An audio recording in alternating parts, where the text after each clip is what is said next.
Welcome to our sessions on artificial intelligence and welcome to our session on practical implementation of logistic regression. So in the previous sessions, we just saw about the theory of logistic regression where your straight line in case of linear regression is replaced by an S-shaped curve. But the thing is, S-shaped curve doesn't move out of the points of region that is nothing but 0 and 1. So whatever values that you will be predicting will be either 0 and 1. So that is why it is a classification algorithm. So whatever we did earlier, that is linear regression with single as well as multiple variables, were regression algorithms where you used to predict some values using the best fit line, and that is how the regression worked. But classification algorithms work in a totally different way, and the way to program them and to deal with them is totally different. So what we'll do is first we'll see the data set that we'll be using for this project now. So the data set that we'll be using is nothing but our diabetes data set. So diabetes data set, I think I've explained you the basics of diabetic data set. So what is this diabetic data set is nothing but it is the diabetic data set of around 700 patients that has been obtained from India. So these data values were obtained from Indian patients. So what are they depicting or what do they have is pretty simple to understand.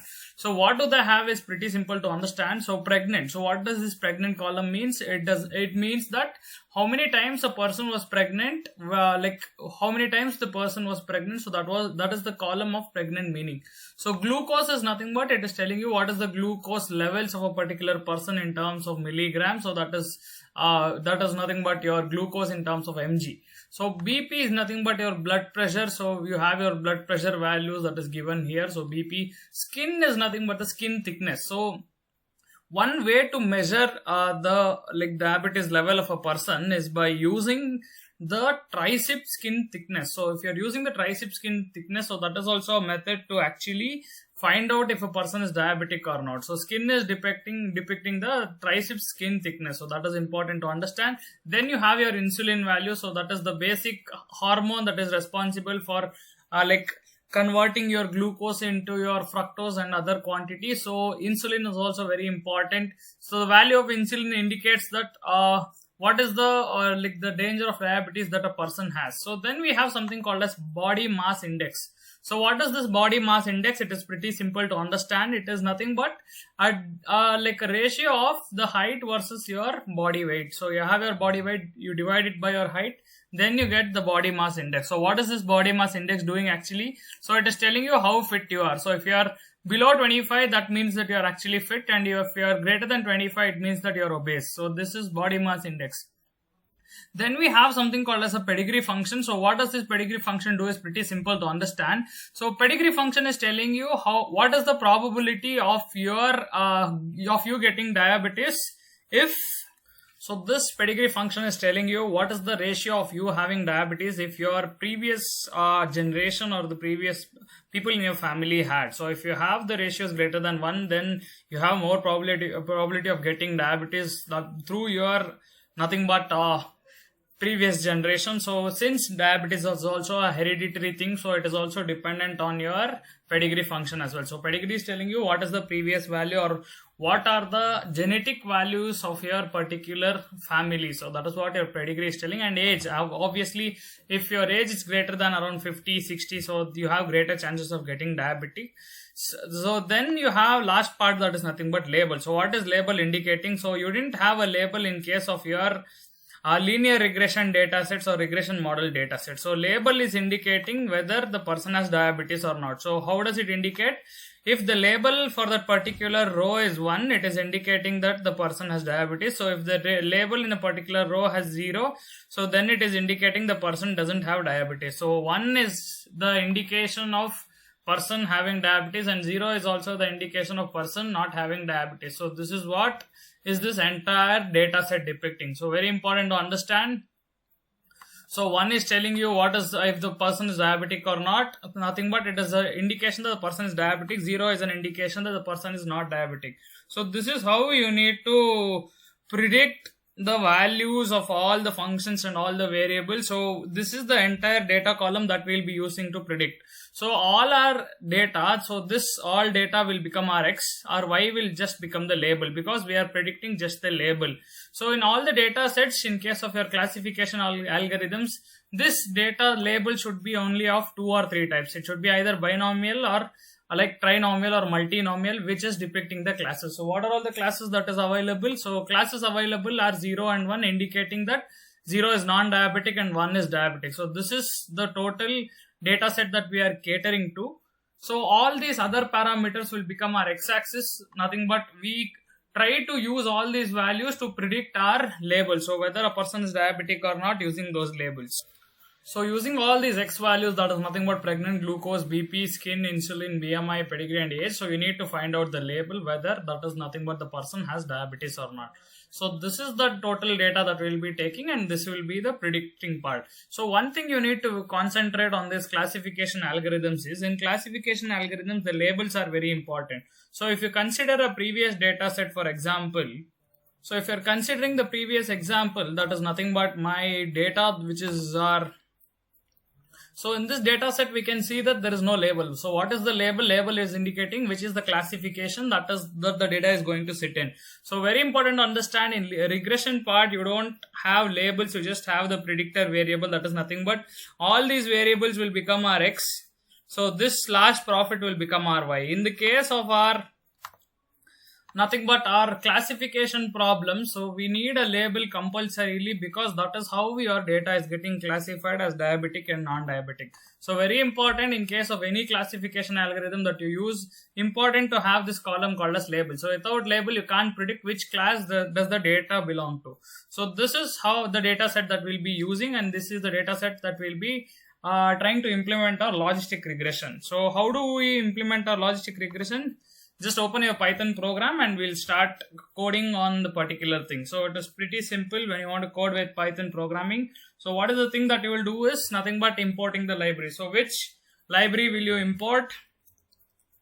So we'll use this import keyword, import pandas as PD. So what is import pandas as PD? It is telling that pandas is our library that we are importing. So why do we need to import our pandas library? Because we are using it to read our CSV file. So which is our CSV file? So what I will do is data set is equal to PD dot read underscore CSV. Then we'll try to write in the location of where our diabetes.csv is present. So one thing we need to understand is we have our desktop here. So in my desktop, I have my logistic function. So here only I have my diabetes.csv. If you don't have it next to the Python program or the Python file location, you need to mention the whole location of where it is actually present. So that is one thing that you need to always consider. And one more thing is the hashes or the nothing but our slash is always reverse. In case of Python, you can't use the regular slashes, you need to use the reverse slashes. So after that, you can include your diabetes.csv. So this is how you import your data set in all the examples. So that is how you do it. Okay, after doing it, what we'll do is we will print the data set. Why will we print the data set? To check whether our CSV file is uploaded properly or not, or whether we are given the correct CSV file name and location. So we can see here that our CSV file has been successfully uploaded. So this is one of the things that we can use to actually see whether our CSV file is uploaded or not. We printed our data set. So we'll remove this command because we don't need to print our data set. We need to perform our logistic regression. Okay, so next thing what we'll be doing is pretty simple. We need to actually, there is two methods of doing it. One is using your dataset.iloc method, so where you can select the columns, but here I don't use the iloc method. I have another option of using the column names. So what I will do is I'll create a variable called as feature columns. So I'll create a variable called as feature column. So what is that feature column having is nothing but my data. What data I have? The column data that I have. So what is the column data? Pregnant, glucose, BP, skin, pedigree, age and label. So instead of using our regular ways, I will show you another way to actually get the column data. So pregnant is one data. So then we have another data that is nothing but insulin. So insulin forms another data. So then we have BMI. So after BMI we have age, and then we have glucose. So after that we have BP. So then the last one is our pedigree. So why are we taking in all these values and why are we leaving out label is pretty simple. So label will form our Y and this will form our X. So what is X? X is nothing but we are considering all the columns here. So what are all the columns? We have pregnant, glucose, BP, skin, insulin, BMI, pedigree and age. So these are the factors that we are considering here. So what are we doing here is we are naming this feature columns as nothing but the columns which are our x-axis. So you can name it as X also, that is not a problem. But what is actually X is nothing but all these particular data, that is nothing but all the columns, all these particular columns except the label is nothing but our X data. So how do we get that done? So this is nothing but a list that is storing all the names of the columns. So what will we do is nothing but we will use X as a variable. So X is equal to, we have data set of feature columns. So what is feature columns? Feature column contains all the columns that are needed for our X. So what is X? X is nothing but the data other than the label which we are using to predict our label. So what is label? Either 0 or 1, which tells us whether the person is diabetic or not. So we can see that all our X data is in our feature column. So feature columns is name of our column. So by using the names of the column, so by using this data set, we can all gather the names of our X data. So this is possible. So we can just print out X to see only the columns of our x-axis. So what are columns of our x-axis? All the data except our nothing but our label. So label will form the other Y data. So this is X. So then if you want label, it is nothing but Y is equal to data set dot label. So data set dot label is selecting the label. So if you want to print Y, you can comment this particular thing. Then you can print Y. So Y is telling me the label that I have. The label is telling us whether the person is diabetic or not. So this is the label and this is the X data. So what we have here is pretty simple. So instead of using dataset.ilog operation where you would select column and then we would store it in X and Y, here we are using the names of the column. So what are the names of the columns? All the X data will be stored in feature column. So that is a list containing all the names of the column. So then if you use dataset of feature column, so that will extract all this particular column data and store it in X. So Y should store only the label data. So this is how we are actually converting your data into X and Y. Done with X and Y, the next important part is pretty important. That is nothing but splitting our data into train and testing. So this will be one of the most important processes in our machine learning programs. So from sklearn.model selection, so from sklearn.model underscore selection, so what we do is nothing but import train underscore test underscore split. So what is this function? So this function is telling us we need to split our data into training and testing. So already explained this thing. That is nothing but why we need to split our data into training and testing. So what is the significance of that?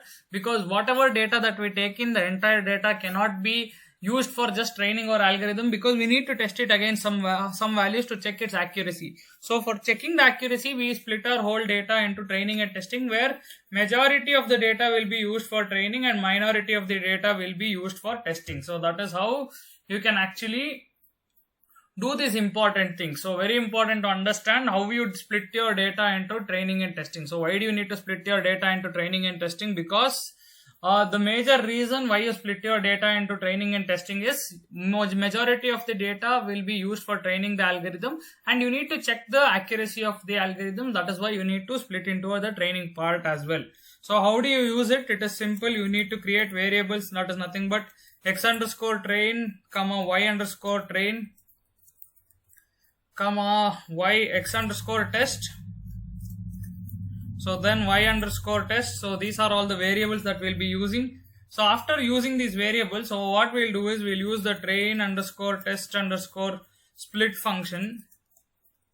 So train test split is a function which will split our data into X train, Y train, X test and Y train. So what is the data that we'll be splitting? We'll be splitting our data X and Y. So this is the data that we are splitting. But one more thing we need to mention, that is nothing but our test size. So test size can be either 0.20, 0.25. It is nothing but 25% of data is gone for testing or 20%. So it is left to your choice. It doesn't matter, but you can choose your own way. So then we have a variable called as random state, which I already explained earlier. So what does this random state do is, whenever you select a particular random state, so basically when you are splitting into training and testing, what happens is these columns will be taken as testing and training data. So one particular column will be taken for so 85% of the data or 75% of our data will be chosen for training. So these columns will be chosen for training. Rest 25% will be chosen for testing.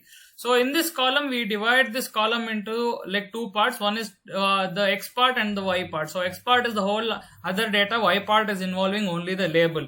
So this is what we are trying to do here. So very important to understand.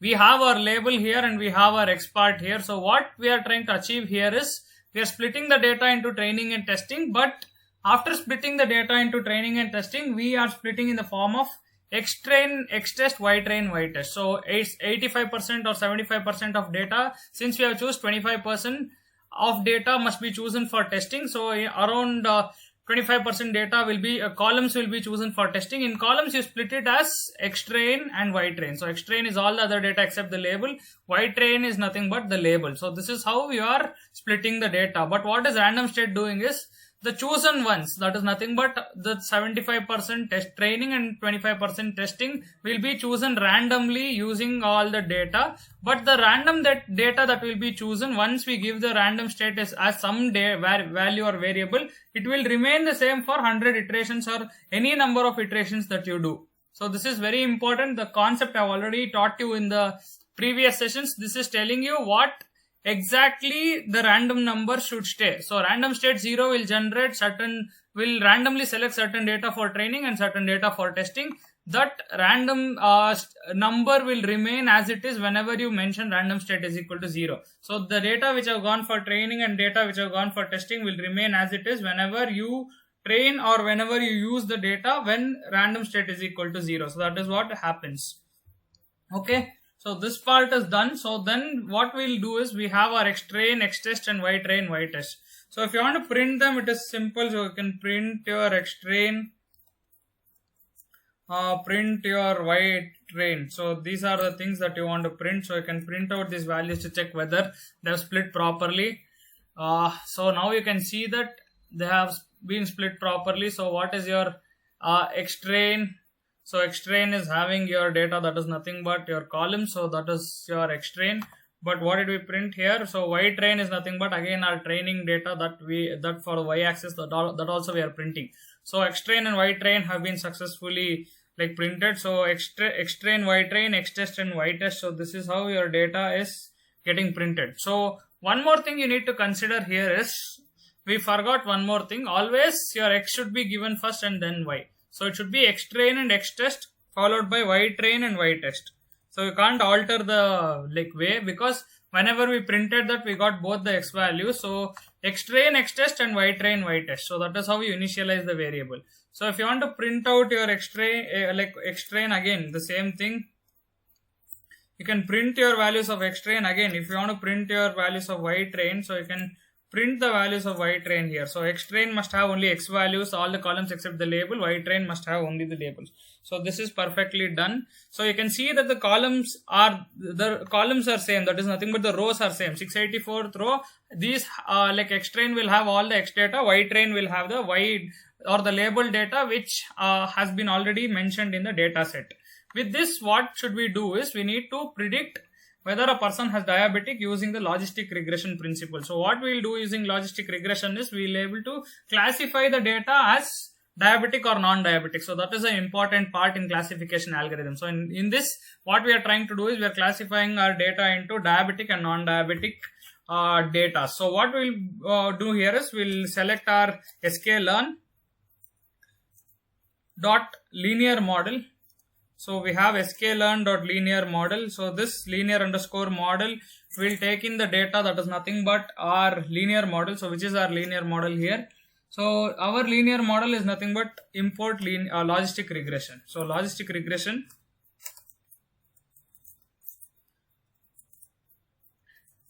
So this is the place where we get our logistic regression. sklearn.linear model contains hundreds of algorithms. So one of them is logistic regressions. Even you can find your linear regression here.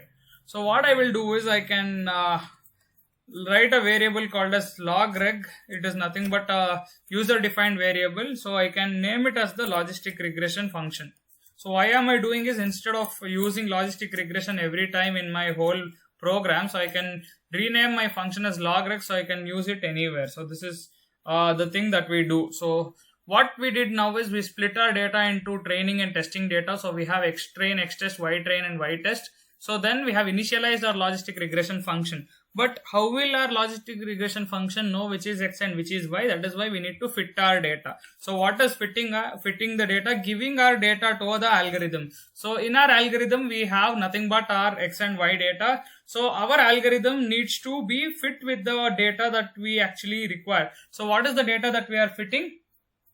Nothing but the x and y data. So why do we need to fit x and y data? X and y data are the data where interrelation needs to be found out. So x contains all the column names except the labels, y contains the label part. So if we fit our x and y data, so what is happening now is we are able to predict, or we are able to tell that this is the data that we are trying to train. But the catch here is you can't fit in only x and y, you need to fit in x train and y train, because you need to train a part of your data as well as you need to test the data. So use your x train and y train to fit into the particular logistic regression. So fitting is nothing but giving data for the logistic regression to understand or to get trained. So fit function is also considered as a training function where it is getting trained with these values. So which values? X train and y train. So what exactly happens when you train is, so whenever you go into training procedure, so what it will do is it will take in x1, x2, x3, x4, x5 and x6 and x7 and x8. So 8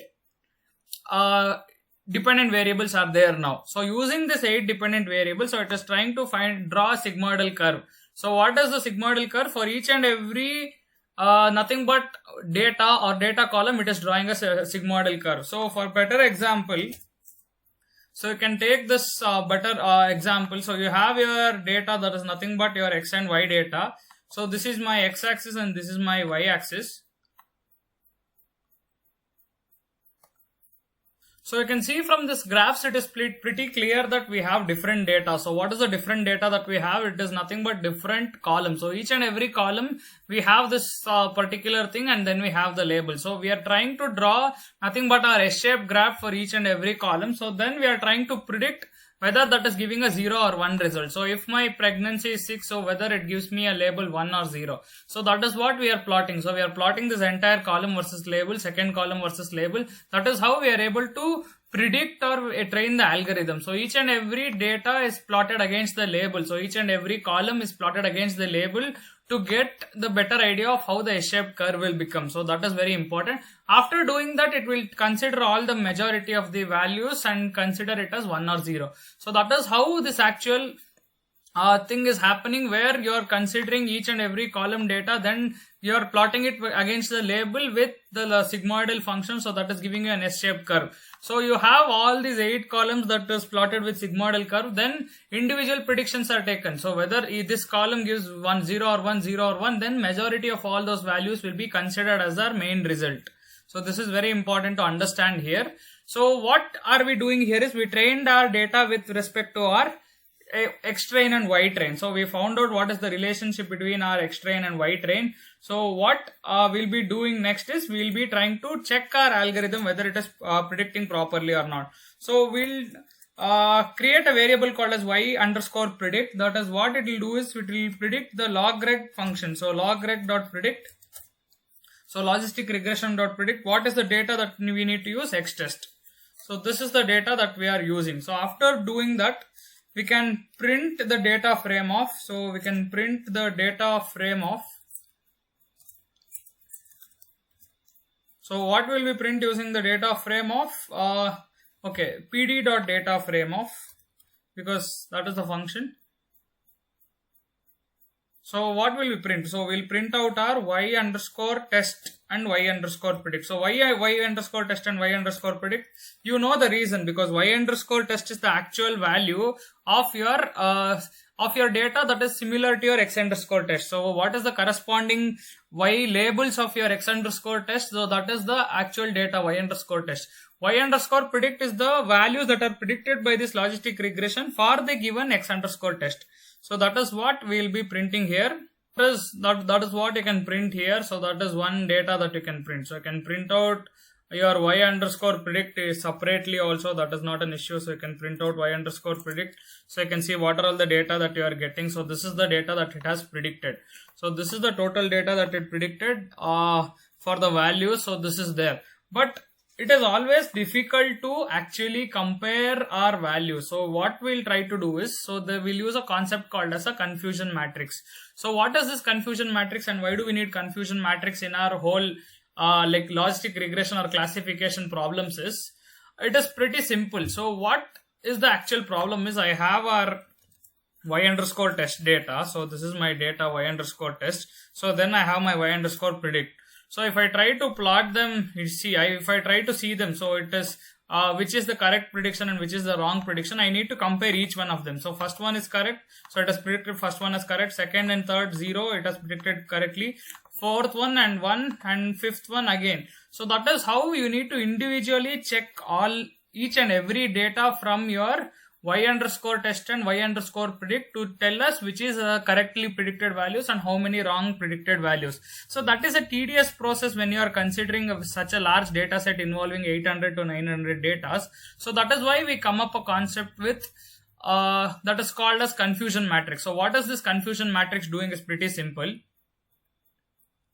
So as you can see, confusion matrix is a table. So what is it doing? It is used to describe the performance of a classification model. So any kind of classifier. So there are hundreds of classifiers that you can use. So you have random forest, then you have k nearest neighbor. So different classifiers are available. They are just algorithms which will predict your data. So these classifiers performance. So whether they have classified the labels into 0 or 1 properly. So we need a table. So that table is called as a confusion matrix. So what does this confusion matrix have is the number of correct and incorrect predictions for the summarized count values broken down by each class. So how many classes are there here? We have two classes, that is 0 and 1. Class 0 is telling that the person is not diabetic. Class 1 is telling that the person is diabetic. So what we need to do here, we need to see how many predictions are correct for class 0. So class 0 is nothing but non-diabetic. So we also need to see how many predictions are correct for class 1. So what is our class 1? Class 1 is nothing but our diabetic prediction. So these two things we need to calculate using this confusion matrix. So confusion matrix is nothing but a table which is able to tell us how many correctly classified values are there for each and every class. So if there are total of 800 data that we have, in that 400 data were actually belonging to class 1. So in that 400, if it is predicting our 390 values as class 1, so then it is the correct 390 predictions and 10 will be our wrong prediction. So this is how our confusion matrix is written. So confusion matrix is written in the form of this actually. So your confusion matrix has class 1 and class 2. So class 1 and class 2, actual classes and predicted classes. So what actually we are trying to predict here is, we are trying to predict the value. So what are we trying to predict here is, we have our predicted values and actual values. So what is actual value? 1. So predicted value is 1. So if the actual value is 1, that is nothing but in our data set we have our value as 1. The predicted value by our logistic regression is also 1. Then it is called as true positive. So what is true positive? If the woman is pregnant and the doctor says the woman is pregnant, so that is how it is a true positive. What is happening here? The actual value is 1. Where will you get the actual value? Your actual value is nothing but in your data set. So if you can see your data set here, this is the actual value. Okay, so next the logistic regressor will also predict a value. So that will become your predicted value. So if actual value is also 1, predicted value is also 1, then it is a true positive.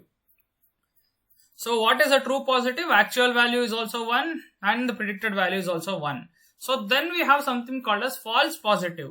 Actually the value is 0, but the prediction is 1. So this is a kind of error that occurs most of the time. So actual value is a 0. So in the data set we have our 0 as our label, but our algorithm is predicting our value as 1. So that is nothing but false positive. Best way to understand is if a doctor tells that the man is pregnant, the man cannot be pregnant. So he's telling that pregnancy is a test for giving us positive results. So it is nothing but 1.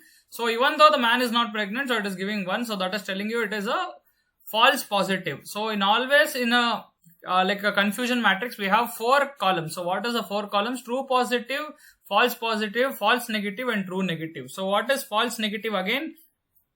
If the data, that is nothing but if the data is 0, actual data is 1.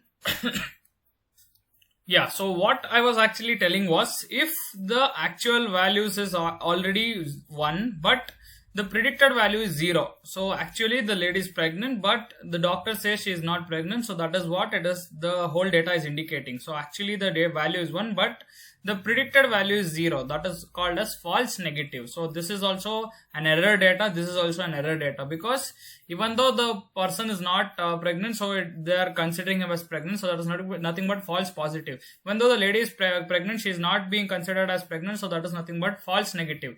So then we have something called as true negative. So what is true negative is, even though the person is not pregnant, so the predicted values are also not pregnant. So that is true negative. So this is how you can understand your entire confusion matrix. So what you are able to understand from this confusion matrix is, you are able to predict the result. So what you are able to predict: true positive, true false negative, false positive, true negative. So what is this? True positive is telling you that actually the data is true. So the data is true is nothing but actually the value that needs to be predicted is 1, but our algorithm is also predicting it as 1. So that is how it is a true positive. What is false positive? Actually the algorithm is predicting it as 1, but our actual data is 0. That is why it is a false positive. Then we have false negative. So what is false negative? Even though the actual value is nothing but 1, our algorithm is predicting it as 0. That is why it is false negative. So then we have something called as true negative. Even the actual value is 0, the predicted value is also 0. So that is how you understand your confusion matrix. So what is confusion matrix telling you? It is a table which gives you information of how many correct predictions versus how many incorrect predictions in each class. So how many classes we have here? 2 classes. One is for class 0 and one is for class 1. So how will it be represented? It will be represented by true positive, false negative, and true negative. So that is how it will be represented in. So this is what we'll be trying to do in our nothing but our data. Why should we do this? Because we need to understand how many true values are predicted and how many false values are predicted. So what if we do manually? It is a tedious task to check each and every data in our Y test and Y predict to see which is correctly calibrating or which is correctly classified value and which is not correct classified value. So it is a tedious process. Instead of that, we have an inbuilt function of confusion matrix which gives us the data of correct versus incorrect predictions in both the classes. So coming back to our program to see the confusion matrix. So to see how many correct results and how many wrong results. So what we'll be doing is we have from sklearn import metrics. So metrics is also another it is nothing but a ready-made function which has all the data that you need. So from sklearn import metrics. So after importing metrics, what we will do here, we will try to initialize the confusion matrix. So I can name my variable as confusion matrix. So what will my confusion matrix have? It is nothing but metrics.confusion matrix. So this is the function metrics.confusion underscore matrix. So what we need to do, we need to have our Y test and Y predict. So why are we doing with these two? Because Y test is our actual values, Y predicted is our predicted value. So we have for both the classes, class 0 and class 1, which is the tested value and which is the predicted value. So we will try to print the confusion matrix. So how to print our confusion matrix? So we'll use our print statement cnf underscore matrix. So that will print our confusion matrix. So to print it, use a print command. So this is our confusion. Ignore the warnings. So warnings are for the versions of the scikit-learn learning use. So this is very important. So what we are trying to do is pretty simple. So we have our class 0 and class 1. So in class 0 there were 119 plus 11 samples. Total that were data that was there is nothing but 119 plus 11 samples. Out of that 119 were my true positive. So what is true positive? All the data which were true and which were 1. So that is my true positive here. So 11 were false positive. So even though the predicted value was, actual value was 1, the predicted values were 0. So this is my 11 data. And here we have nothing but our false negative. Even though our actual value was nothing but 1, but it predicted as 0. This is true negative. So what is true negative? Even though the value was 0, it predicted 0. That is what this confusion matrix is telling you. True positive, false negative, and true negative. So this is the entire thing. So these two are indicating the correct value. So this indicating number of correct values for 1. This is indicating number of correct values for 0. So what is 0? Non-diabetic. So out of 36 plus 26 non-diabetic values in the testing data set, 36 were predicted properly and 26 were predicted wrongly. So here we have 119 plus 11 total diabetic patient data, the predictions in our data set. Here 119 predictions were done correctly and 11 were done inappropriately. So that is what is this entire data telling you. So this is true positive, false negative, and true negative. So this is the entire confusion matrix that we are printing. But one more thing that we need to understand here is we just printed the confusion matrix, but if we have a data that is nothing but if we have a graphical representation of our confusion matrix, how would it look? So for taking in a graphical data of your confusion matrix, what we'll do is we have something called as Seaborn. So what is Seaborn? Seaborn is nothing but another package that is used for printing our confusion matrix. So what are we doing in our confusion matrix? So we are trying to print it or depict it in a pictorial way. So that is what we are doing with the help of our Seaborn library. Seaborn library is a graphical library like matplotlib. So how to install Seaborn library is pretty simple. Go to CMD again. So pip install Seaborn. So this is how you install Seaborn library. Pip install Seaborn. So if it is already installed, it will tell it is installed. So if it is not installed, it will try to install. So pip install Seaborn. So that is the library that you need to install in addition to our matplotlib, numpy, and our scikit-learn. So this is one more library installation step. Okay. So then we'll try to import it and we'll try to print it in a graphical way. So what we'll do is pretty simple. So we'll import our libraries. Import numpy as np. Then import matplotlib .pyplot as plt. So then what we'll do is we'll import our Seaborn as sn. So you already know what is this np, plt, and sn. So these are alias names given to our library. So these alias names will help us writing in it in a short form rather than actually writing the entire library name. So this is very important. Why do we need matplotlib? Matplotlib is for creating the window and creating the graph. So actual graph is created using Seaborn, but matplotlib will create the empty window in which our Seaborn graph will be plotted. So numpy, it is like a number representation, or we have nothing but a large number. So if you have large numbers, if you want to represent it, you need numpy. But in this, I don't think we need numpy also. So you can remove it in that case. So that is important. So what we'll be doing is we'll be creating a heat map. So what is heat map is pretty easy to understand. So heat map is nothing but a graphical representation that uses a system of color coding to represent different values. So what is this graphical representation is pretty simple. So if you have seen your weather maps on television where they're indicating what is the temperature of that particular place, so you can see that the temperatures of those places with higher temperature. So if you have 40 or 50 degrees Celsius, so it will be represented with a very dark red circle, which is indicating greater concentration of value. So higher values are represented by bright colors like red, yellow, and all. So if you have cooler values, so if you are moving into Arctic region, the values will be more like blue and light blue, which is indicating less concentration of values. So what we are trying to do is with higher concentration of data we are trying to print out our heat maps, and lower concentration of data also we are trying to represent in the form of heat map. So what will our heat map have? It will take in our confusion matrix and try to represent it in a graphical way. So what is heat map?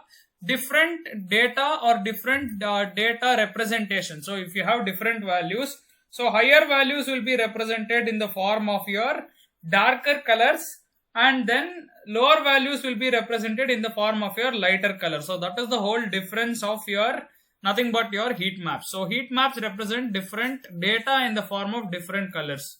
So this is the thing that we will be doing. Okay, how to plot our heat map with our seaborn. So how do we plot is nothing but we have SNS. So we can name this as SNS also. So SNS dot heat map. So SNS dot heat map is nothing but creating a heat map. So what we'll do is we'll create a data frame.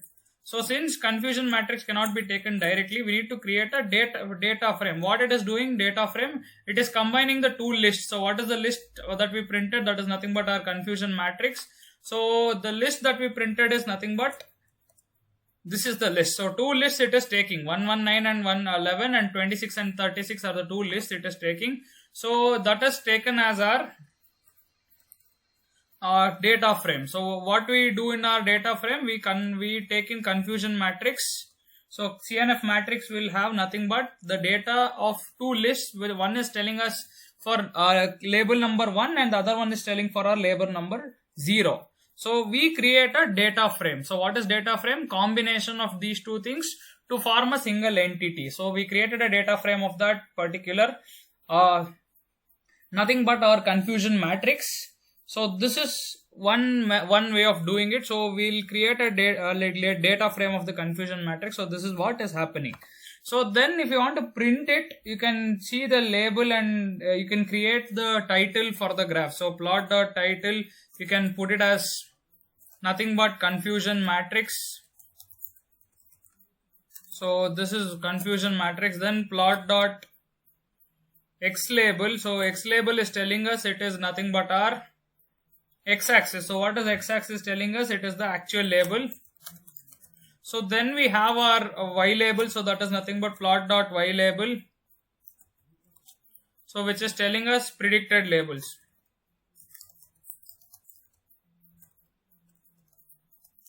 So our title of the graph is confusion matrix. Actual label is nothing but the x label is actual label, y label is predicted label, and we want to show the graph, plot dot show.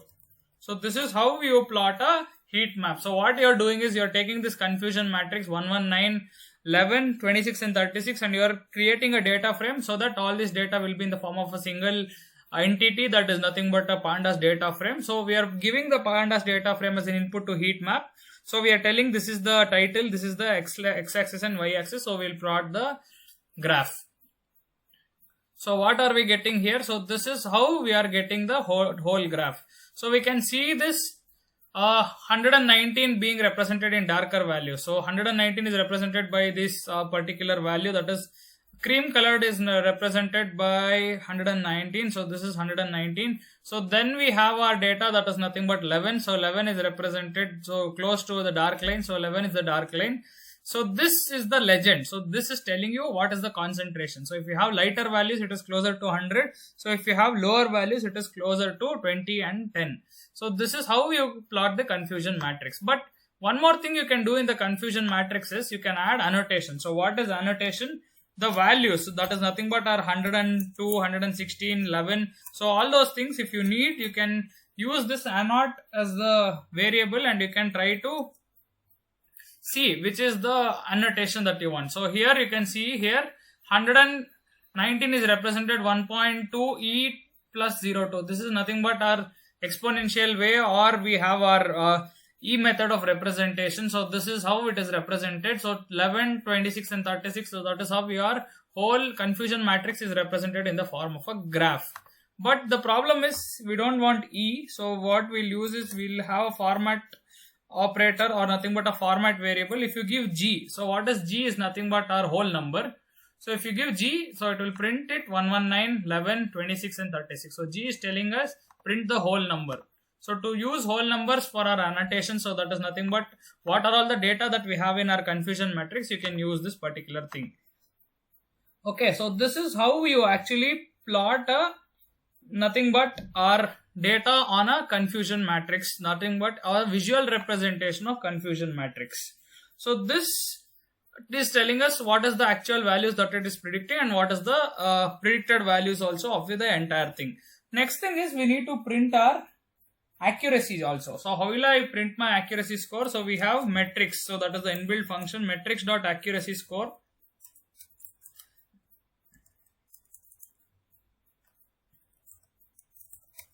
So metrics.accuracy score y underscore test comma what should I use? Y underscore predict. So this is telling me how much accuracy did my algorithm actually calculate my value. So metrics.accuracy print your, so it is predicting with an accuracy of 80%. So 80% is the accuracy of which it can be predicting value. So if you want to increase the accuracy, what will you do? Step number 1 is decreasing the test size. So decrease the test size, increase the train size, so more training data will be used. So that is step 1. Or increase the data inside the data set itself. So you have this data, so you have on 700 data here, so increase that, again your accuracy will be increased. So that is how you can increase your accuracy. Or the other way is changing the random state. So if you change the random state, different values will be chosen for training and testing. So that is how you can get the varying amount of accuracy in the particular predictions. Okay, so that is what we understood, but we need to print two more values. So we have something called as precision and recall.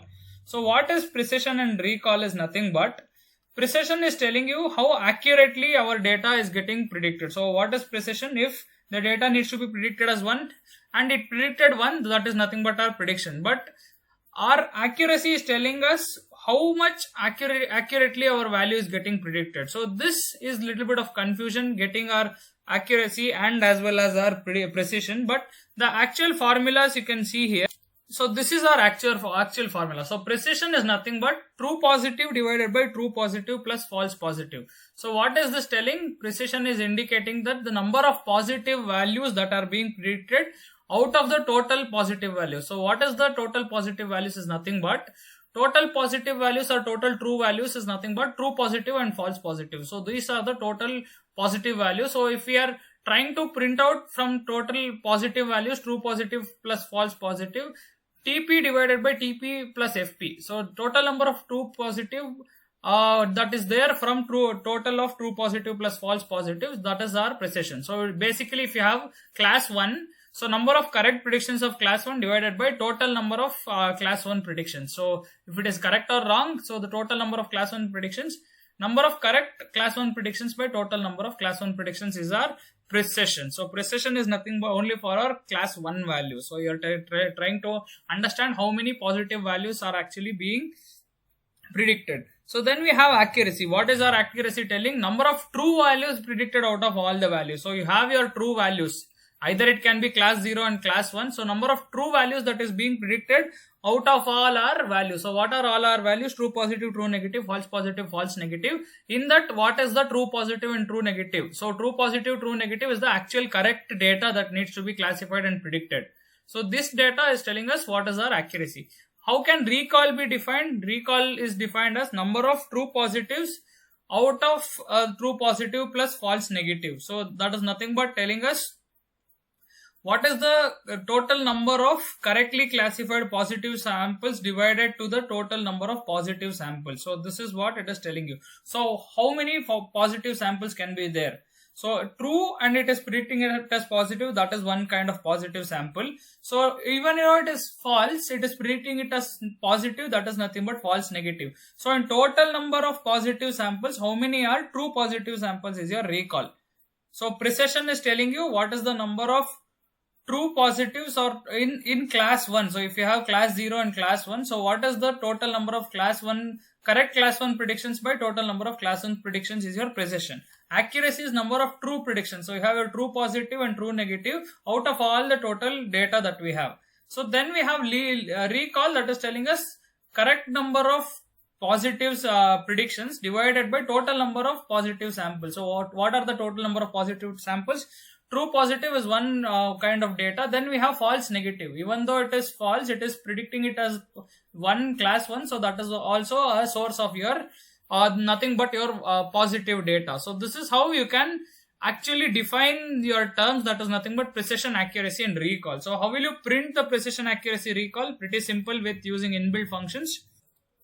So you can directly use this function, nothing but you have metrics.accuracy score. So you can use the same thing again and again. So instead of accuracy score, you have precision score.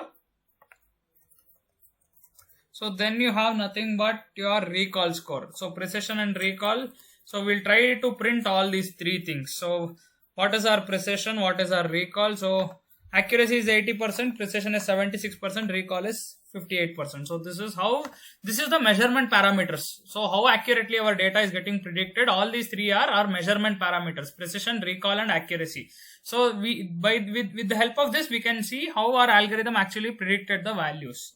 So to increase the accuracy, as I've already told you, increase the number of data in your data set. That is one way of increasing the accuracy. Decrease the test size, put more number of samples to training. That is how you increase your accuracy. Last one more method is change the random state to 1, 2, 3, 4, 5, where different data will be chosen for training and testing. So it can tweak your accuracy by a little amount. So this is how you can do a logistic regression on your data set. So very important to do a logistic regression on a data set. It is a classification. At the end of the day, at the end of your predictions, it will give you a 0 or 1 value. So one thing I forgot here is how to print your own data. So if you want to predict your own data. For example, so I will just comment out all my data here. So I am commenting out all my data. So what I am trying to do is I will try to print out what is my actual value. So what is my actual value is nothing but I will use my user defined value. So y underscore predict 1 is my user defined value. So what I will do is I will try to predict. So how will I predict? Log reg dot predict. So you need to use a double list. So double list. So what are all the parameters you need to give? So what are all the parameters? It is pretty simple. How many times the person was pregnant? It is nothing but I will choose 0 here. So then how many what is the glucose level? Glucose level is normal, 120 or 100. I will choose the glucose level. Okay. So then BP is also normal. It is around 80. So that is also fine. So then skin thickness is nothing but I'll choose it as 0. Then BMI, it is insulin. It is again 0. So then I have nothing but my BMI. It is around 18. So a normal person. Age is 22 years. So this is how I'm setting my data. So let us see what it will predict. Actually, it should predict a 0 because I'm giving the correct data for an ideal person not to have diabetics. So we'll see how this data has been trained and what is the data that we are giving. So it is telling us the value is 1. So it is predicting the person will have diabetes. So this is how you can set your own values. So you can tell that these are all the columns that you have here in the data set. So you can give out individual values and see whether the person is diabetic or non-diabetic using the given data. So this is how you can actually give your own data. So you can give out your different own data and you can see how it is predicting 1 or 0 depending on the values that you are trying to give. So this is how you can give your own data and try to predict your values. So this is the total example of your logistic regression. You understood how to use your confusion matrix as well as all the other functions. So with this, we end our first tutorial on logistic regression. Thank you. I think you have enjoyed this session as well. So I'll be posting this program as well as our nothing but the data set also for your practice. So thank you guys. Have a nice day.